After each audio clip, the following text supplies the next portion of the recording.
Hey, Superwoman, it is Doc Swiner. I hope you've had a good weekend and you're winding it down, getting ready for the week. How are you guys? Thanks for those that will join us live and for those who will watch us on the replay. Today is April 28th, 2019, the end of another month, if you can believe it. Hope you guys have enjoyed the beginning of this new year in the first quarter. Hopefully it has been prosperous and successful. Hi, Sierra. Hi, Jill. Hi, friends. What have you guys been up to for the weekend? Go ahead and leave me some comments. Let me see if you're out there. I am, hey, Erica, recovering from a wonderful day yesterday. We've had, thankfully, some beautiful weather since all the rain and all that. So I think spring has finally sprung. And the community has been out and about. We had a lot of things going on in the Triangle, like women's empowerment. Moog Fest is a big music festival annually. We got to see Questlove for free yesterday here at American Tobacco. Hey, Cassie. I'm going to wave at you guys. I'm pressing wave. Hi. So we were out in downtown Durham all day yesterday in the wonderful weather. We had the kids with us. They had dance class at Empower Dance Studio. Hung out with friends, family, drank, laughed, ate, and listened to live music, which makes my heart happy. So hopefully you got to do a lot of good things that made your heart happy this past weekend. Hope you guys are doing well. The other thing that I did this past, kind of including the weekend, Friday, my workspace was at East Carolina University, which was fun. Thanks for one of our members here, Dr. Cassandra Bradby, was the person that invited me to come and speak to her department there on diversity and inclusion. And we talked about one of my favorite topics, the imposter syndrome. Raise your hand if you've ever felt like an imposter. Me. So with my own personal experience and how I feel when I feel that way, and, reflecting and looking back at some of the research that has been done on this topic, we in a small group setting talked a lot about how to get over it, how to recognize it, how to acknowledge it, and how to move past it. And I wasn't aware, but the imposter syndrome, we've been talking and researching about this topic since the year I was born, 1978.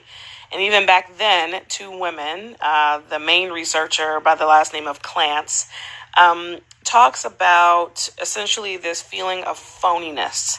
Literally, phoniness is in the definition from the 1970s. And it's about, particularly for women, both men and women suffer from this, but particularly for women, it's this feeling of being a fraud and feeling less than and inadequate and underqualified for the roles that we've reached, because we've, achieved all these wonderful achievements and we've gotten these letters behind our names and these degrees that we've accomplished and all that. But despite that, we feel that when we walk into the room or we're asked to perform, that we don't measure up. And how crazy is that? And so it's almost like your mind splits into two. So one mind is telling you, oh my God, I can't believe that, I'm here, I'm in this boardroom, I'm on this stage, I'm in this conference, I'm on this panel, I've been asked to be the chairperson. You've made it, quote unquote, to whatever level you're trying to make it and beyond. But then once you get there, one side of your mind says, I really shouldn't be here. Like, what happened that I got lucky and lucked out, and someone made a mistake, made an error, overlooked some of my faults, and by some crazy happenstance, I'm here. That's one side of your brain. The other side of your brain knows better. The other side of your brain says, you know what? I've been to school all these years. I've worked hard. I've passed these exams. I have treated people well and put in my hours of volunteerism, whatever. I deserve this. But it's hard to talk to that other side of the brain when it's the one that's, kind of being the primary voice that you're hearing when it comes to doubting yourself or believing that you can do something. We all deal with it. So it was great to just sit and be in a space where we could talk about that openly. It was mostly women, but we definitely had some men in the room, and we were honest about how, interesting it is that even though the research shows that men and women suffer from this equally, it feels as though women have to deal with it more.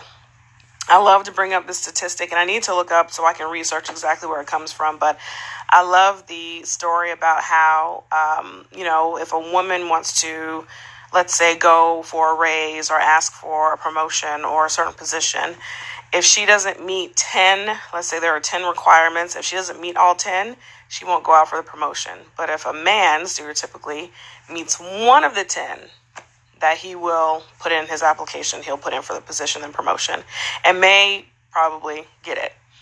And so there are a lot of other societal, hierarchical, patriarchal things that may be going into that kind of an environment, in that situation. But a lot of it has to do with the fact that we all deal with the imposter syndrome. We don't believe that we deserve those things. And you do. You do. So I want to remind you guys that, you don't have to be perfect. Having this sense of having to be perfect all the time definitely leads to the imposter syndrome more frequently.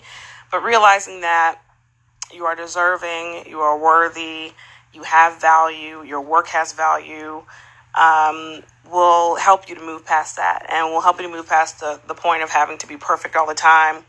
Most of the stress and the burden that we put, or that we feel, on having to do these things perfectly, we put on ourselves. So don't be your worst critic. Be your biggest fan. Okay, so I've been kind of, thinking about that and working with that the past couple of days, reminding myself that I am worthy and I have value. And if you guys have any questions or concerns, let me know so that we can have a conversation. I'm looking back at the comments here. I want to remind you guys that you're great. You are great, and whatever you're doing, whatever situation or position you're in, is where you're supposed to be, and that's wonderful. And keep working with that.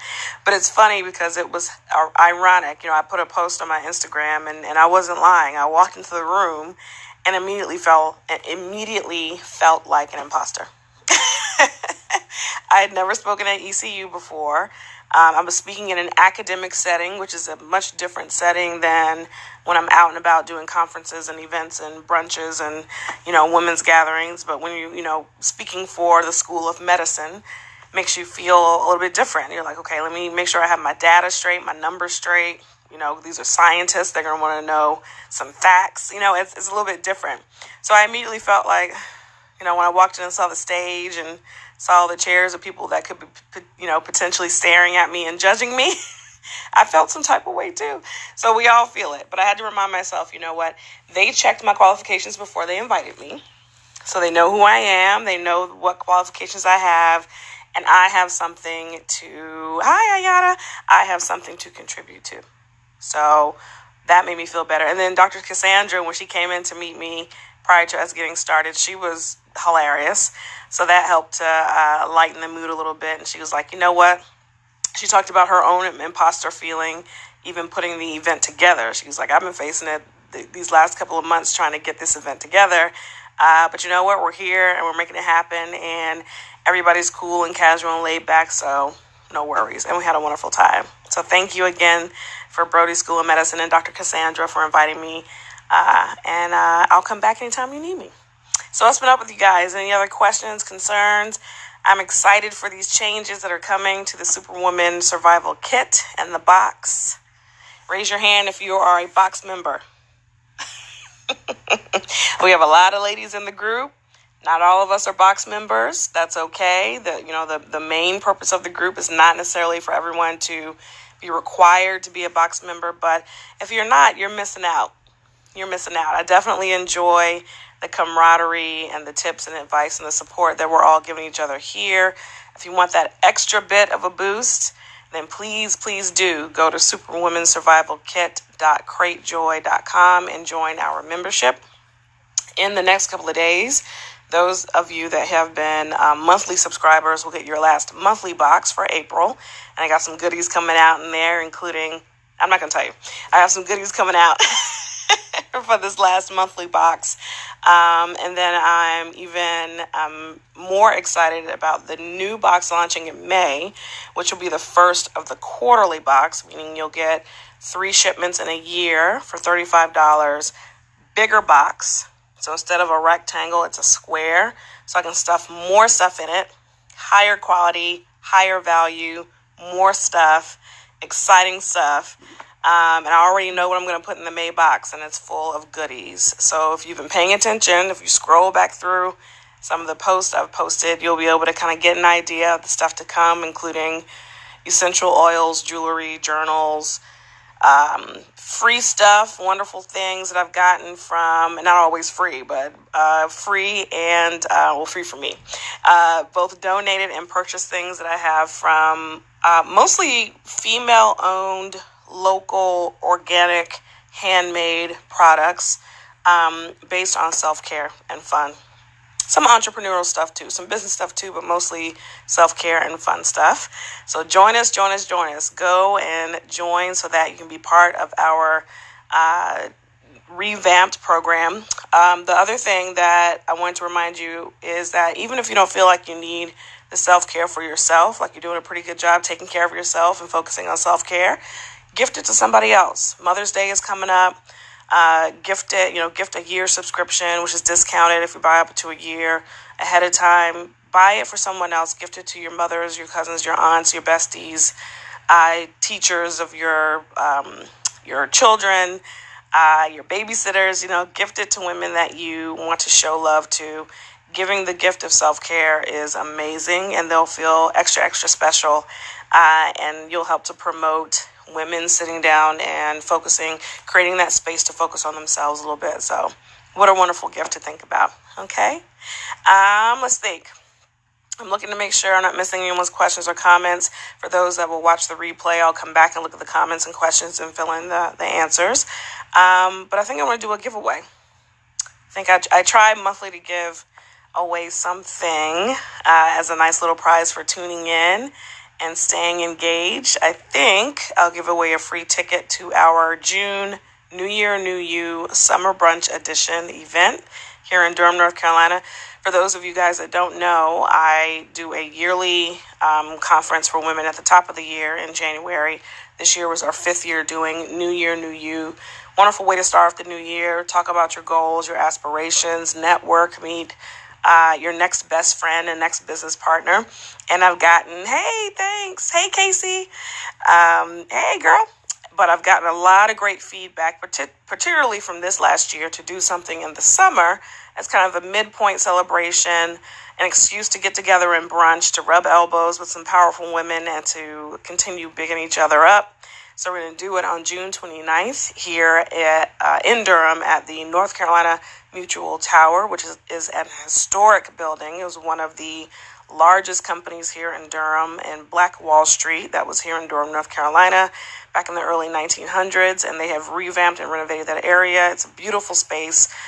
They've also opened up, a plug for them, they've opened up a co-working space downstairs at the Mutual building. It's called the Provident, 1868.